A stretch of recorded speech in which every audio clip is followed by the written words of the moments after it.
I just want to say, with some reading I did this morning, I'm so happy to find out that Kathy Wood bought a bunch of DraftKings when it was like at 17, and it's like at $12 now. But they're actually going to announce. I'm double checking to make sure I'm allowed to talk about it. Yeah, 5.6 billion. They're actually going to announce today or tomorrow, before the start of the NBA season, is the rumor that they have a partnership with ESPN. But the problem is with the deal I've heard or I've read is that they're going to pay ESPN to be part of the deal, and it's actually going to be worse for them. They're a terrible company, but I'm looking for a spike. I actually bought calls late Friday, looking for a spike from them. They spike every day, but I think they'll get up to 15 or 16, and it won't make Kathy Wood very happy, and then fall back down.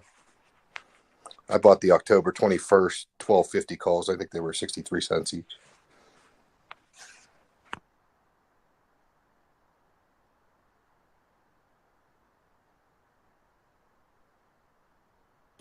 I've heard some people in the past refer to DraftKings as the Tesla of sports betting. What are they doing with their business model that's innovative or?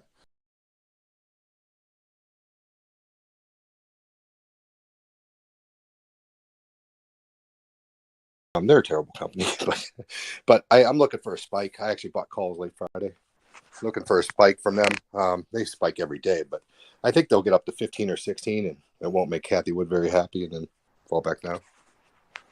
I bought the October 21st.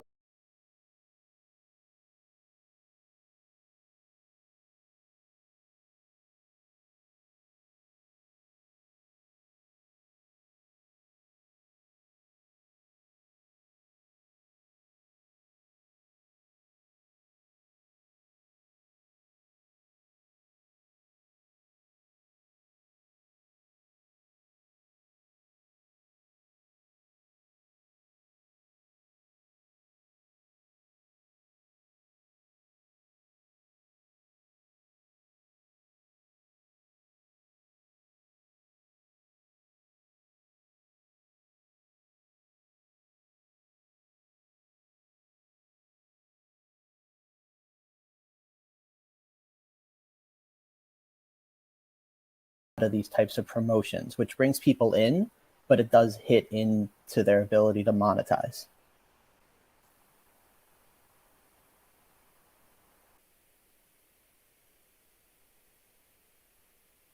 Well, I bought calls, and I'm going to hold them for the announcement a few days after. And if it spikes, I might cash them out, but we'll see how it goes. Hopefully it does go up on the news, and hopefully they do announce the news before the start of the NBA season, which is tomorrow.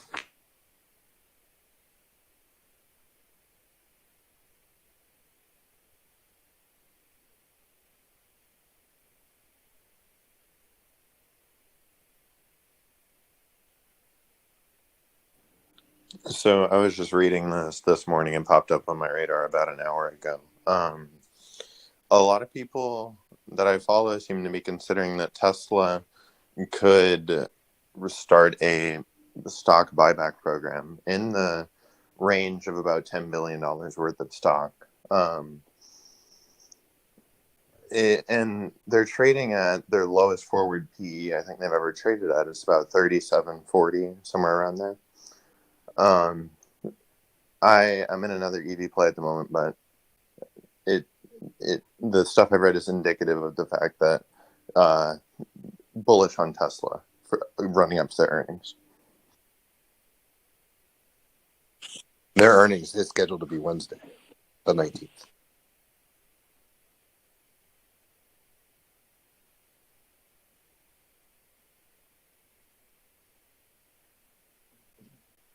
So for that person, are you playing weeklies on Tesla? Yeah, I'm looking at a couple.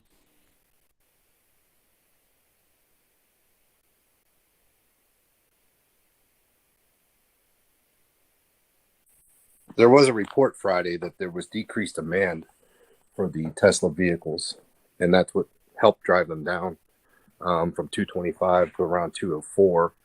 The battle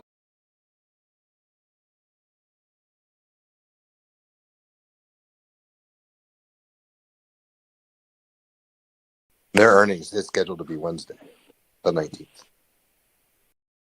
Going to be very serious. That key support level right now. Well, Friday was their 52-week low.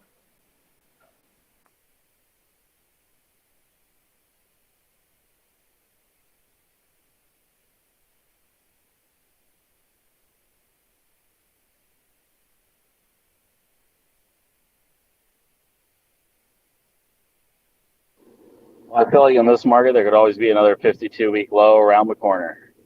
See how it goes. That's my point. So here's a question. So there's a drought in China right now, which is where Tesla's big gigafactory is that's pushing a lot of its production. And there's a drought going on there that's caused them to have to ration electricity because hydropower is kind of grinding to a halt because the rivers are drying up. Have any of you considered how that's affecting Tesla's stock price? Because I think that is something that might be driving their price down, is that their number one manufacturing plant is in a place where electricity is getting rationed right now.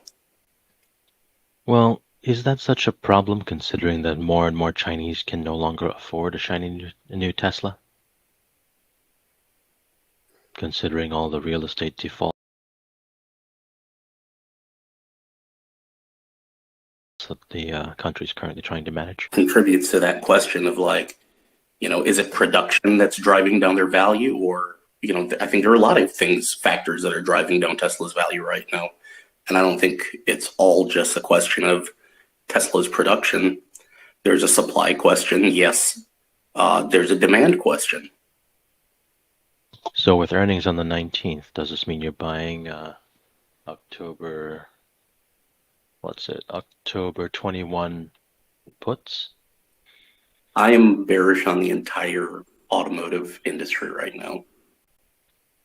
All right. Has anyone seen a dealership recently and seen that they're actually starting to put in these electric models? Like I went by a Ford dealership the other day and they had 5 Lightnings out on the lot. They had them all at big premium.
Available if you'll pay for it.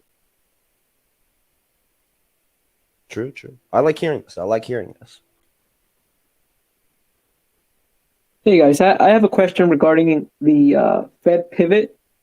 I guess it's more for the bulls. When the Fed starts to pivot, eventually they will. We don't know if it's this year or next year or whenever.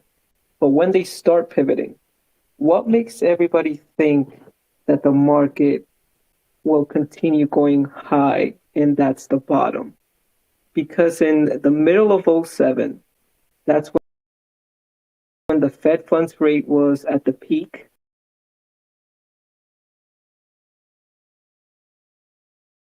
Pay for it.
back off. I don't think we're that far off from taming inflation. I think we've gotten to the point where the dollar relative to every other currency is, deflationary on any imported good, and commodities are already starting to come off. That to me bodes fairly well for, Q4 inflation to be more on that kind of 5-6% range. So then when COVID happened, the Fed dropped the rates pretty much.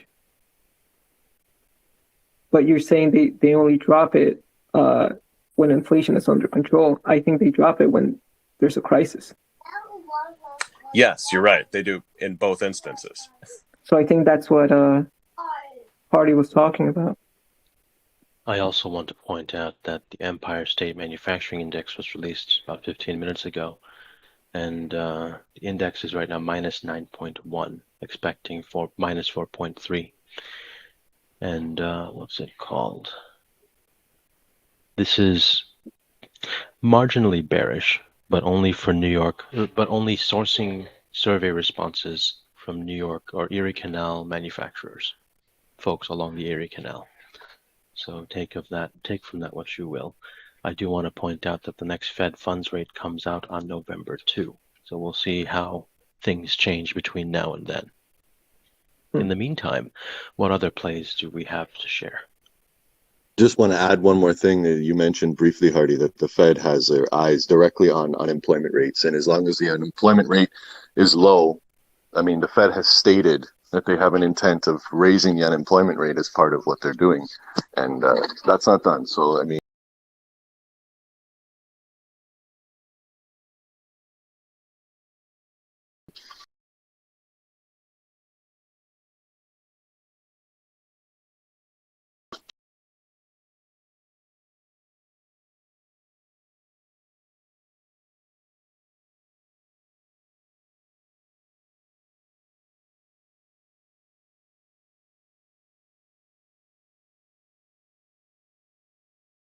Recession, or excuse me, a prolonged not.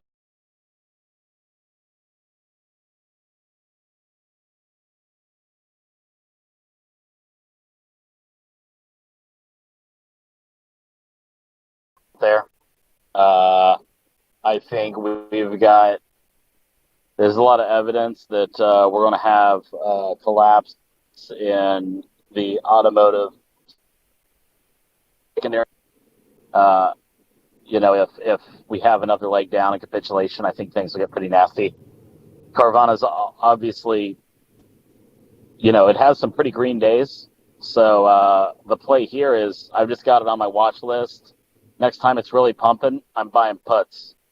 And I'm buying puts at probably $5 dated out into April or February or April of next year. I haven't decided exactly which of those two I'm going to do. It'll probably be based on the premium on that day, but it's something I'm looking at and getting capital ready to deploy on.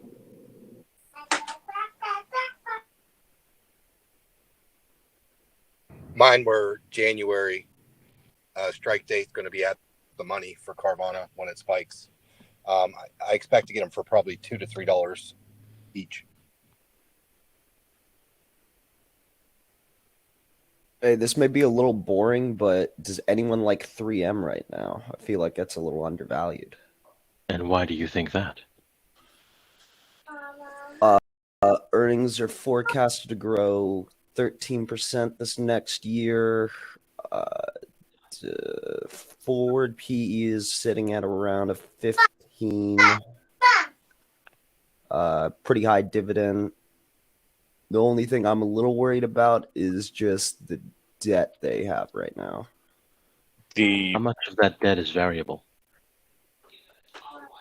Variable interest. I'm a little behind on like the 3M Widowmaker that was the lawsuits on like the hearing protection they sold to the U.S. military. I think that's like almost the entire thesis on the downward pressure on 3M share price was that essentially they're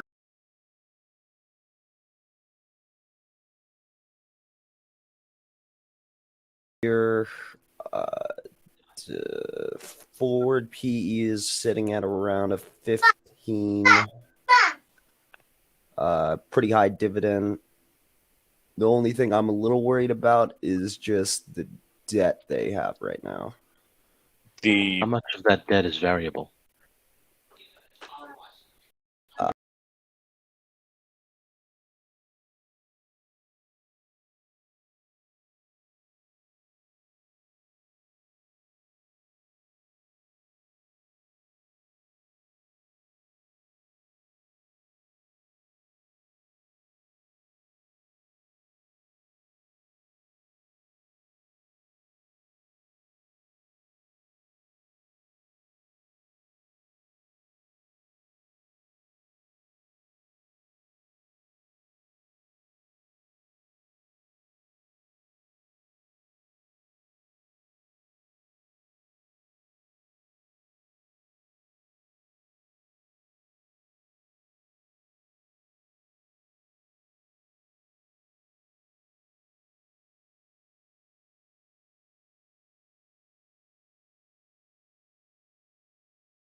A large scale organization, not 3M in particular, but like FX hedging is fairly straightforward. Like the bigger issue is like input costs on the production side, and like not being able to control that with either long-term contracts on some of your inputs, say ammonia, nat gas, whatever it would be, especially in Europe. But their ability to hedge FX, it's pretty simple, man. Don't you have to roll those contracts though, so eventually gets caught up anyway, doesn't it? Your FX hedges, yeah, but like, so like the general policy and scope on anything FX, regardless of the organization that you work for, is as soon as you have risk, you eliminate it. So if you're going to forward contract on any sort of temporarily, you purchase, say, euros for the delivery period in which you need them. So worst case scenario, you roll it forward a little bit, but they shouldn't have any exposure that they're not able to manage effectively. The biggest issue would be, to me, if they had complete demand destruction for one of their products. But from an FX standpoint, if they're produced domestically and shipped internationally, which would be a surprise to me, they wouldn't have FX exposure up until they made the sale. Is it someone's birthday at your house? Yeah, I got a sick kid at home. He's 3 years old, and he is happy. So worst case scenario, you roll it forward a little bit, but they shouldn't have any exposure that they're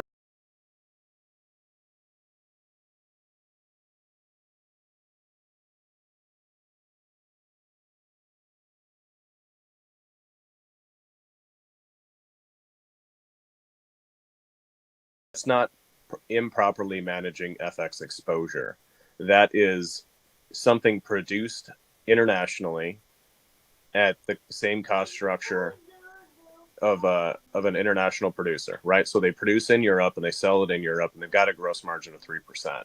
When you go through and do the translation back to USD, those earnings 3 months ago versus those earnings today, the exact same number of euros are technically worth less dollars, right? That's a translation issue, and those are essentially solvable as FX comes back into parity on a move forward basis, because they're not taking any of those international earnings and bringing them back domestically. So they could have some favorable FX on a move forward basis, but essentially those earnings on something produced internationally and sold internationally, where they don't have FX exposure, as they translate back on your income statement, that's where that, on a USD basis gets squeezed. But on a forward-looking, like, free cash flow basis, those earnings are the same, essentially 6 months from now, 12 months from now, whenever currency comes back into into parity. That's not an exposure. That's different. You're just talking about the accounting treatment. Yeah. Anyways, I'm just looking at the cash flow statement now quickly. It looks like the foreign exchange exposure is nominal in terms of, I think, was it Hardy speaking about the geographic segment? Looks like a third of the revenue comes from China, a third from the States, and a third from Europe.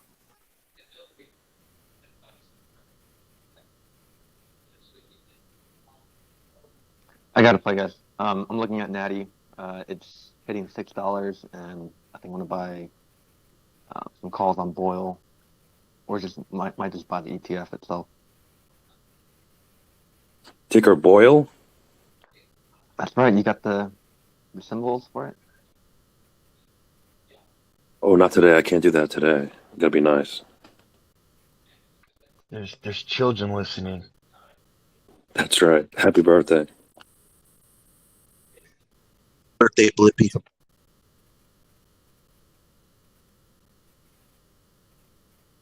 Hey, last one. This is a little bit of a joke one, but what about Fiverr? I didn't even know they were a listed company. I'm more bullish on Upwork.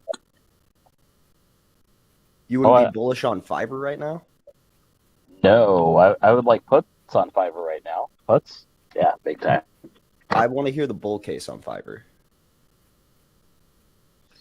Gig work is only expanding. There's essentially an exodus of people wanting to work wage jobs. They want to work on commission, and the space for hiring, growing, recruiting, and employing through gig work is only growing. Yeah, but every chart I'm looking at them is them going down and not slowly.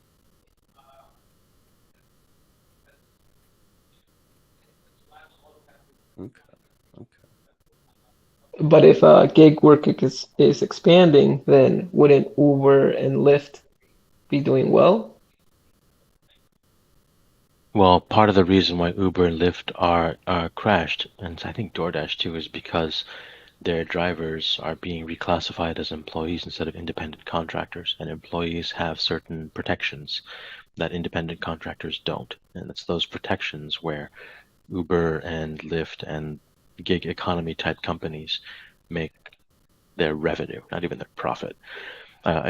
What will probably have to happen at some point in the future is the development of what's called a dependent contractor instead of an independent contractor, some sort of in-between employee and independent contractor. But that sort of regulatory reform is easily 10, 20 years away. It'd be interesting to see where the language of that new bill is going to affect companies like Fiverr. Well, Fiverr doesn't tell you when to do the job or how to do it. So the folks who work for Fiverr or who offer gigs on Fiverr genuinely are independent contractors. They set their price, they set their time. Well, yeah, but I mean, if Fiverr is wedging themselves in between there and taking a piece, you know what I mean, and they are operating as an agent for that, like just the same way as Uber and Lyft do. You know what I mean? It's just it looks very different, and it's such a different industry that. But I mean, I think if you break it down, it might be very simple. It might be extremely similar as far as, the individual gig. Doesn't this whole business kind of rely on the fact that they have to have extreme growth to saturate the market because there's no competitive advantage in here? So it's just burning through cash to grow enough. And unfortunately, right now, they're kind of heading into a bear market where capital is expensive. So isn't the opposite true? Would people want to source out to a cheaper option on Fiverr than go pay a bigger company? No, absolutely. But my question is whether or not Fiverr is the only option out there. Because if you have a competitor enter the space, I just don't know of any competitor like that at the same global scale. I'm not saying there's not, but I just don't know one that would be like, oh, you can go to Europe, you can go to the US, you can go to Asia and say the word Fiverr and people may know what it is.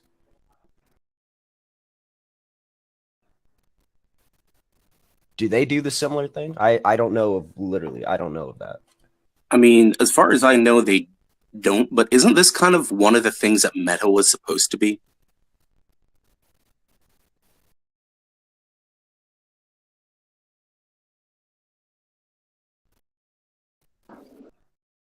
storefront. Like, wasn't that the whole concept of a digital storefront? Was that you could go in and, you could access business? Was that you could go in and, you could which I assume would include the gig economy through that space. I had to go after like an Etsy type customer base where people could create their own shop and sell like small products rather than gig services, but I could be wrong. Yeah, I could be wrong. I'm sorry. My bad. No one's wrong here. No one's wrong here.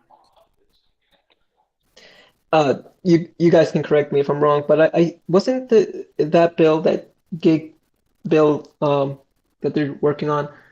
I thought that was inclusive to the whole gig industry, not just not just companies similar to Uber and Lyft. I thought it was the whole gig industry that it would affect it. Well, before we speculate further, what plays do we have for these companies? Further puts, or you think they've taken enough of a beating? I would go long on Fiverr, maybe not too long, but I definitely think there's upside to it, maybe up to like the $40 level. Then maybe you should sell some puts. Or buy speculative calls.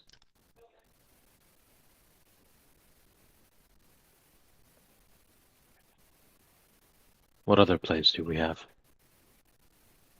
I don't know about a play, but I got an astrology update. The cloud's cleared, and the streamline looks like a straight shot to the fucking moon. If anyone wants to see, I posted on WallStreetBets. Nice. I got it's a long one, but I'm gonna sell it in the next day or two. But I've got the 41,000 at $260 calls on Tesla for the 28th. Wait, are you the guy that put in for 220 and 260? Yeah. God, man, I only want the best of luck for you, man. I only want the best of luck right there. I've been YOLOing stuff for years, guys. Turned 6K into 250, back down to 10. I read that, dude. I read that. Up. Holy shit. I mean, I've spent over $900,000 in the past year, and I've only pulled out 250. So, hey, Supreme Gang, what's your play? Huh? I think it was Supreme Gang who was responding to Brief Draw. What's your play? My play for today. You have a different play. I mean, I'm not too bearish on Tesla. I mean, I just think it's going to go a little stagnant just because there's both parties. But the bear case for me on Tesla is just there's more and more EV makers releasing models in the next 2 to 3 years that having Tesla up at a above $300 stock price without competing. I don't know. I mean, I agree with that. Case. I don't have a strong bear case, but I just see like a bunch of different little aspects that I'm like, if this keeps rolling down. I agree with that, but I also point to Apple. It was the first of a brand new type of phone. Other people came up after it, but it's still in the lead. All right, Ty 82-100. You said you had a play. I was saying that I'm the one who said that SPY was gonna end on Friday in the red. And I don't really have a play, but I was the one talking about the cat. Wait, did you buy puts on SPY and make money on that, or was that a banned bet? No, it did end up in the red, but I had a put on it. But my put was already from before when it had went down before. So I didn't make any money on it. I just rolled it over. Can I ask a random question? Sure. What are you what do we call these rooms? I know Twitter has spaces. What are these called? Reddit Talks. Reddit Talks, okay. Why do you ask? Is that the IRS?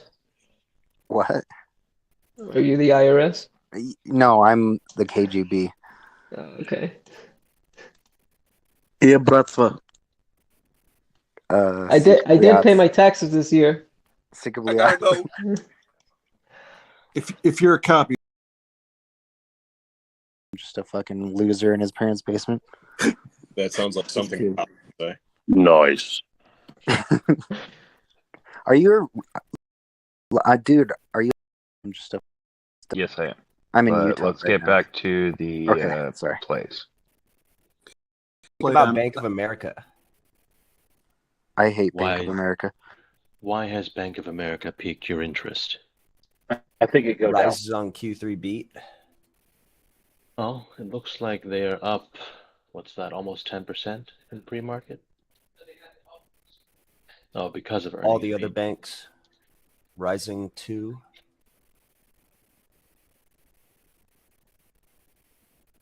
should be good for SoFi, hopefully. All boats rise situation. Bank of America has, I think, have double A minus bonds. So I think overall, whether earnings or not, they're in a good position for any downturn. So I wouldn't necessarily buy any puts or sell calls against them. Is Long Bank of term. America a good play against rising interest rates?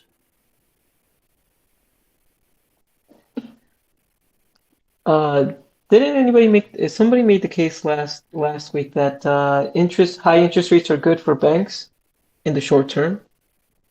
I'm not sure about the long term though. I still think that they will sell less products in the near future. That the more profit from the higher interest rates is not enough to cover the losses on selling less products. So I'm still bearish on U.S. banks. I think I heard that they make their money in the difference between what the terminal rate is and then what they market to their customers or to their clients. There's some sort of like rate arbitrage there. Yeah, they collect on the spread. They don't maintain any, well, not any, but they try to minimize their exposure on the front end. So most of their business is not really mortgage origination. That they basically consolidate, package those, and sell those off, and don't want to take on that risk. That's something that really pension funds are doing. But their pricing structure for like operating lines and basically their structured finance deals are like a SOFR plus sort of schedule. SOFR replaced the LIBOR, but I wouldn't be bearish banks by any stretch. What about Ally Bank? I'm bearish on. What do you think? What's your specific reason for me? What do you think? No. They have like locked in exposure to the finance arm of General Motors, and they've been writing a whole bunch of absolutely dog shit car loans for a while. So I think it do go down. They're a different structure, right? So you look at their segments, it's automotive, it's mortgage financing. Like they're way more on the hook when you look at like the dog.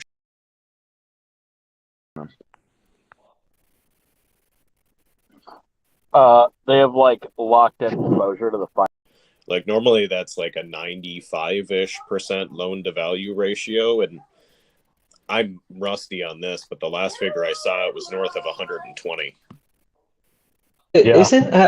Isn't Ally Bank a fintech? A fintech or no? Fintech? I mean, they're innovative in how stupid they're issuing loans. That's for sure. So that's why I'm bearish on them. I think it's not going to turn out so well for them over the next few months. Don't they do microloans as well? Yeah, the micro consumer. Yeah. I could see actually just thought of that. Like I could see small loan companies doing really well in the near future. Well, what about buy now, pay later? I mean, is that too much of a risk to take on? I think that's a lot of risk. Like a firm and well, obviously there's PayPal, but I think more like a firm and another pay as you go or payment plan, those type of services. A firm. I That's think what I was thinking of, not Ally. That's what I was thinking of, a firm. Yeah, And firm I is buy think now, pay later. yeah, as consumer spending goes down and the Fed is trying to have high unemployment, I think they're gonna, if anything to short, I would do them and fintech, but not the big banks. Like I could see a bull case in terms of most Americans thinking like, oh yeah, if every person was responsible and could pay off their fucking credit card type of shit, it's like why would you even use a credit card type shit? But when you got to go borrow $30 to make a purchase and that keeps adding up month to month to month to month, it's like I could see a short term case that yeah, they're gaining a little bit, but I definitely see that the whole idea of like shitty borrowers borrowing small amounts of money just it doesn't sound like it's a strong business. See, here's the problem, though. I think everyone's looking at like a lot of little borrowers borrowing a little amount of money. And I think there's a way more danger in a few big shitty borrowers borrowing a lot of money right now. So for the guys who are like financial savvy, is there any way to tell from bank to bank which ones are carrying, what kind of collateral they're carrying on their loans? Because are the banks that we should be looking at, trying to figure out who's been lending money and using stocks as collateral. Do you know how stock loans? That's why I'm asking. But yeah, but like, do you know the mechanics of how a stock loan works? Yeah, you can get margin called if the stock loses money. Right. In which case they immediately liquidate it into dollars to pay back the loan. Right. Which is just like what they do if you default on a mortgage. They liquidate the asset and then they pay back a portion of the loan, but you still owe the rest. There's way more exposure on a mortgage than there's on equities. Equities are a lot more liquid market, a lot more transparent market. I like margin call, like go don't actually do this, but go activate margin investing in your Robinhood account and you can see pretty quickly how much margin they'll allow you to have. And they won't let you have any margin related to options because of the volatility and the lack of liquidity, but on straight equities they'll allow you to have margin. And the interest rate Robinhood's got like 10% that they're charging, which is a dog shit rate, and I get that, and Robinhood's a shitty platform, but I'm not bearish on margin call loans by any stretch. Happy birthday. Happy goddamn. They're just too easy to liquidate, right? Like whereas like for the house, with a stock loan or a margin loan, you just step in there and sell the shares, man. Done. I mean, it's that easy. It's literally that easy. So I don't think. Home. That's way longer than the week that it takes for margin call to completely liquidate. I believe Credit Suisse is still holding Bill Huang's bags. So they haven't liquidated yet. I don't think they can. Oh, speaking of banks, though, Credit Suisse. Are we talking about the bear case on Credit Suisse? Not specifically. Who's actually got plays on that? Bags. I was going to say regarding banks, though, there's Banco Santander sitting there with like a 13.3% dividend yield. No, I haven't looked into it too much. Just that caught my eye. But it's like $5.50 a share right now. The analysts think it should be around $7, and I don't know. Them being smaller, maybe they don't have as much like global exposure to super risky products. But I got to look into it. But that's a super sick dividend. With a lot of exposure in Spain and Italy, and as soon as the recession comes, companies will not be able to pay back their debt, business loans, or whatever mortgages to those banks. I would be really risky with those kind of banks, even though the dividend looks really attractive. Well, there you have it. Thank you. What I'm doing is I'm getting a list of all rated bonds of banks, and whoever has the lowest rating currently, what I'm doing is I'm just selling far out the money leap calls against those banks. So I just follow the current bond ratings on those banks for long-term plays. You're selling calls? Well, yeah, because there's no way of knowing when they're going to collapse, but they will. I think they will at some point. Yeah, but with like you have almost no data to get if they're that far out, and like with IV going all over the place the whole time. Like, when is your exit point? Either at 50%, 50% of profit or 200% of loss. 200% of loss. Nice. Yeah. So you pay twice?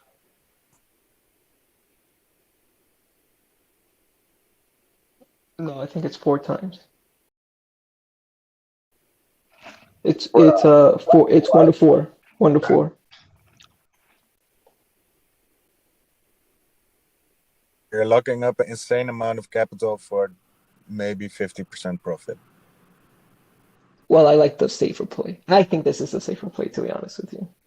That's why I'm locking up a lot of buying power for each far out the money lead call. Yeah, With that same money, would you go invest that same amount of money into Apple? No, I wouldn't. No. I think, I don't know. I don't bet. Betting on Apple is like betting on Disney or on the mouse, you know? It's unpredictable. I do have a 4800 SPX call for 2026 that I have. That I have short call on. Hey, can you guys hear me? Go ahead.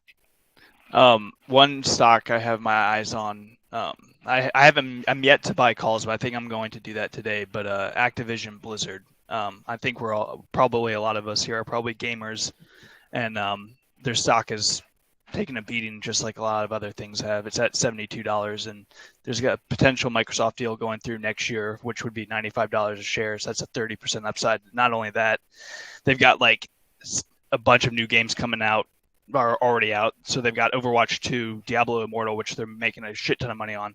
Sorry for my cursing. New World of Warcraft expansion coming out later in a month or so. Then they just released the old Wrath of the Lich King World of Warcraft, so that's bringing in new players. We got a new Call of Duty coming out, so I think that they've got their earnings, which are just coming out in 2 weeks. I really think it's going to surprise the market. And calls are cheap too. Thank you for the play. I appreciate that. What's the catalyst for it going up other than the deal closing? Just a bunch of new games coming out. I think they're printing money right now. So yeah, I mean the new Call of Duty game is like $80, and millions of people probably bought that.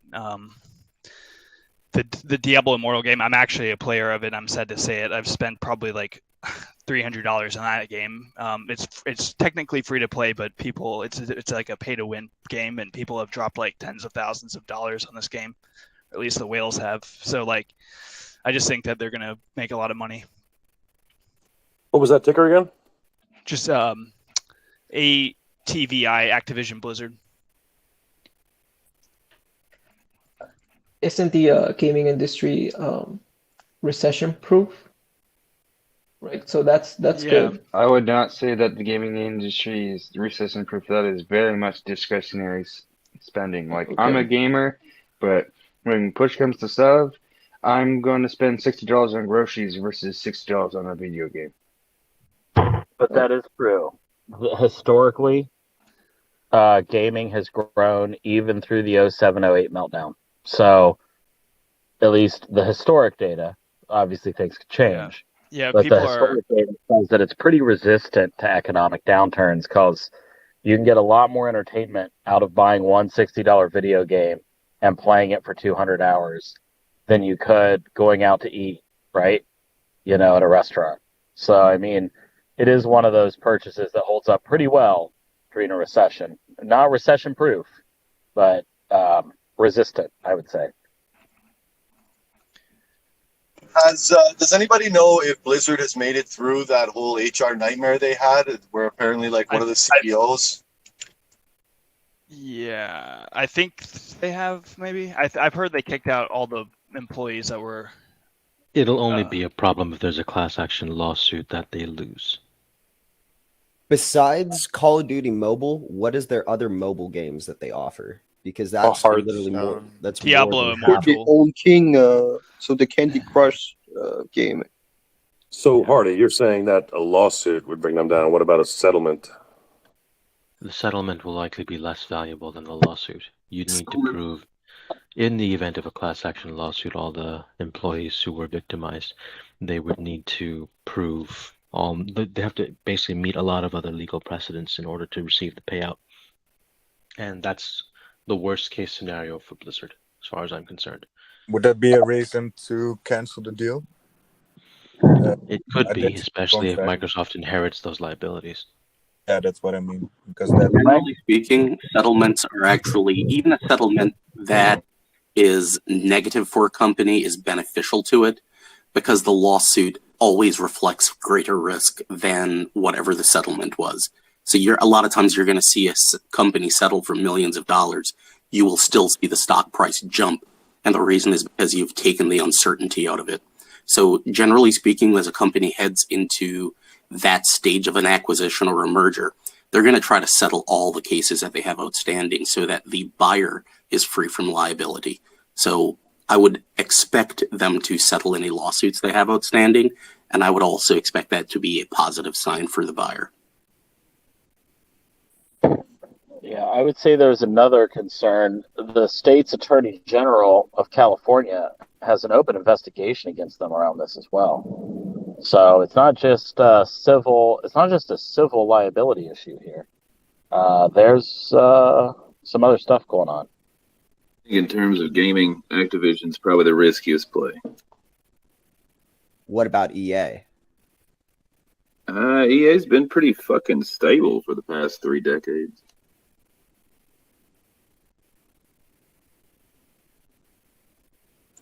I got a play I'm watching currently. I'm looking at Stellantis, ticker STLA.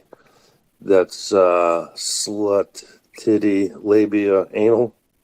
And I'm watching the November 18 selling $12 puts. But I'm going to wait and see if the stock dips down below 12 and try and get about 10% premium on those.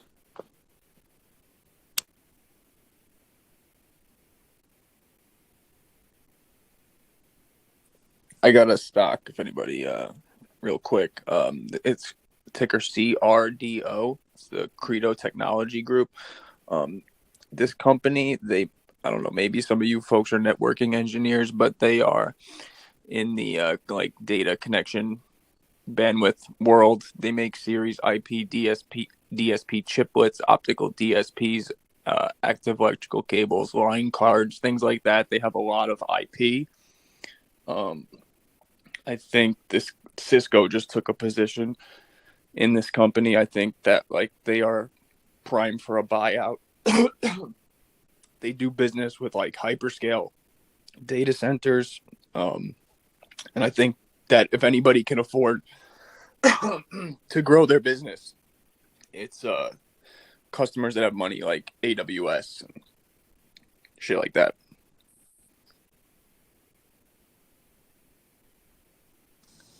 I have UVXY, that's the inverse volatility index. Calls expiring November 11th. They're in the money currently at 11.50. I just saw news this weekend that China pulled all citizens.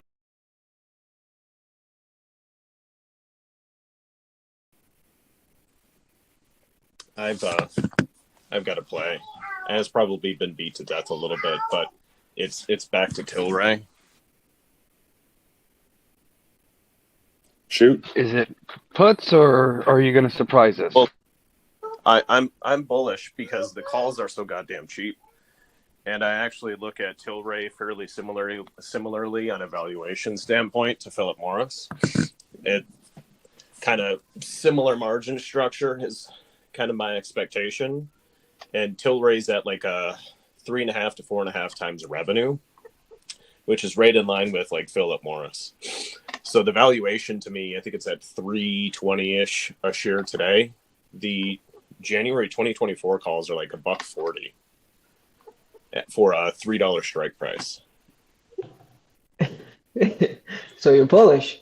I'm very bullish, yeah. Okay. Now you gotta keep in mind, you gotta go through the thought process and think, why are these so cheap?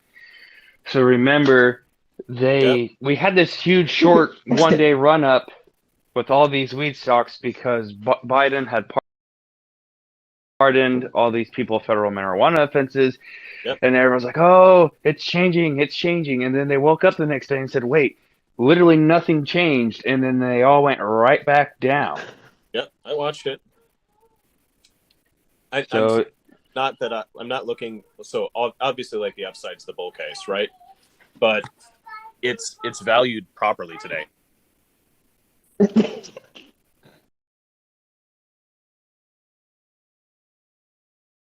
You gotta go through